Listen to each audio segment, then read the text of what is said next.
Chers collègues, la parole est maintenant Madame Isabelle Florennes. Pour le groupe de l'Union centriste, vous avez 8 minutes, chers collègues.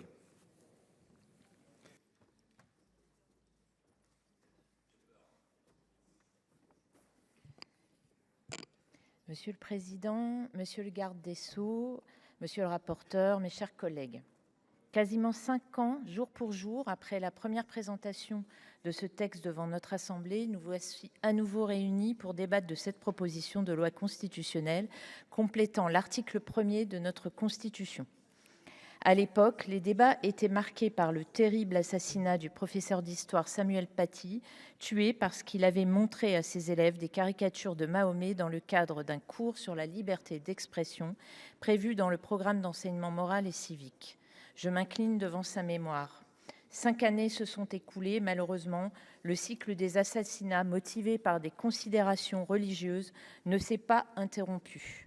Je pense particulièrement à la mort brutale d'un autre professeur, Dominique Bernard, survenu le 13 octobre 2023 au lycée Gambetta à Arras, tué par un ancien élève ayant prêté allégeance au groupe État islamique. Je rends également hommage à sa mémoire. Mais ces actes odieux ne sont que la partie visible d'un mouvement plus profond visant à fragmenter notre République et à favoriser le développement du communautarisme en son sein. Certes, il est aisé d'affirmer que vouloir modifier notre Constitution constitue un chemin déclamatoire, comme cela a été dit sur ces bancs en 2020. C'est considérer que cette modification est insuffisante pour apporter une réponse à tous les radicalismes religieux, dont l'objectif est de remettre en cause le caractère assez unique dans le monde du concept de laïcité à la française. À celles et ceux qui pensent cela, je leur répondrai que pour défendre notre République indivisible, laïque, démocratique et sociale, tous les actes législatifs ou non sont nécessaires. Telle est la loi du 24 août 2021, confortant le respect des principes de la République que vous connaissez bien, Monsieur le Ministre. Et que dire du défi posé aux maires qui sont les premiers à recevoir des revendications émanant de groupes se considérant comme distinctes ? Qu'il s'agisse de revendications alimentaires spécifiques pour les menus dans les cantines scolaires, de demandes de non-mixité dans certains services publics ou encore du refus de se soumettre à l'autorité d'agents publics en raison de leur sexe ou de leur religion. Ces comportements portent en germe une logique de dislocation du lien républicain, car ils reposent sur une mise en cause de règles de vie communes, comme vous l'avez rappelé, monsieur le rapporteur. La laïcité est donc attaquée dans tous les domaines, que ce soit au niveau des institutions publiques ou dans le monde de l'entreprise. La modification constitutionnelle qui nous est proposée ne justifie ni excès ni outrance. Elle répond à une réalité quotidienne. Le professeur de droit public Mathieu Touzel-Divina développe à juste titre, selon moi, l'idée que la laïcité est un principe doté d'une certaine latitude, ouvrant la voie à des marges d'interprétation ou d'application. Il s'agit donc, par cette modification constitutionnelle, d'ajouter une précision permettant à tous les décideurs publics comme privés de disposer d'un texte de référence leur permettant de s'opposer à toute demande visant à déconstruire la laïcité de manière concrète. Il ne s'agit pas de stigmatiser ou de bannir, il s'agit d'élargir les moyens de défendre une valeur qui nous est essentielle. De plus en plus souvent, certaines franges de la société cherchent à obtenir des régimes dérogatoires au droit commun en invoquant des prescriptions religieuses ou des particularismes culturels. Or, le pacte républicain, ciment de notre société, repose tant sur l'unité du peuple français que sur l'égale soumission de chacun à la règle commune.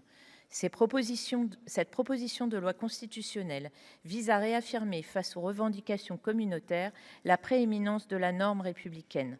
Ne pas réagir, c'est montrer notre faiblesse face à des individus ou à des structures susceptibles d'user de tous les moyens pour faire voler en éclats la société française. Le 5 octobre 2024, j'ai organisé ici même dans la salle Médicis une conférence intitulée « La laïcité, un enjeu de liberté pour les femmes, l'exemple français ». Sur 4 intervenantes, l'une était sous protection policière et une autre usée d'un nom d'emprunt. Est-ce bien normal ? Bien sûr que non. C'est le résultat de menaces pour empêcher la libre expression sur les atteintes à la laïcité par des mouvements radicaux musulmans. À la fin de son intervention, Fadila Maroufi, anthropologue et cofondatrice du Café laïque à Bruxelles, après avoir décrit le développement du communautarisme dans la capitale belge, concluait son intervention par ces mots : « La France et les Français, grâce à la laïcité, vous êtes encore un des seuls pays qui résiste. » Je conclurai en insistant sur le fait que l'expression « la règle commune » apparaît notamment dans la décision du Conseil constitutionnel du 21 février 2013 relative au principe de la laïcité et à la neutralité du service public. Dans cette décision, les juges ont déclaré: le principe de laïcité inscrit à l'article 1er de la Constitution impose que la République assure la liberté de conscience et garantit le libre exercice des cultes sous la seule restriction édictée dans l'intérêt de l'ordre public. Il implique également que la République ne reconnaît, ne salarie ni ne subventionne aucun culte. Ce principe de laïcité est une des garanties des droits de l'homme et du citoyen. Il constitue la règle commune dans l'organisation des services publics. Cette proposition ne restreint aucunement la liberté fondamentale, mais rappelle simplement que la liberté de chacun s'arrête là où commence le respect de la règle commune.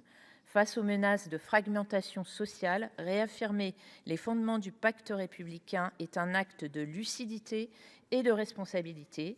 Il ne s'agit pas d'imposer une uniformité rigide, mais de garantir une unité fondée sur des règles partagées par tous, seules à même de permettre à la diversité de s'épanouir dans un cadre commun. C'est la raison pour laquelle le groupe Union Centriste votera cette proposition. Je vous remercie. Merci, chers collègues. La parole est maintenant à Madame Laure Darcos pour le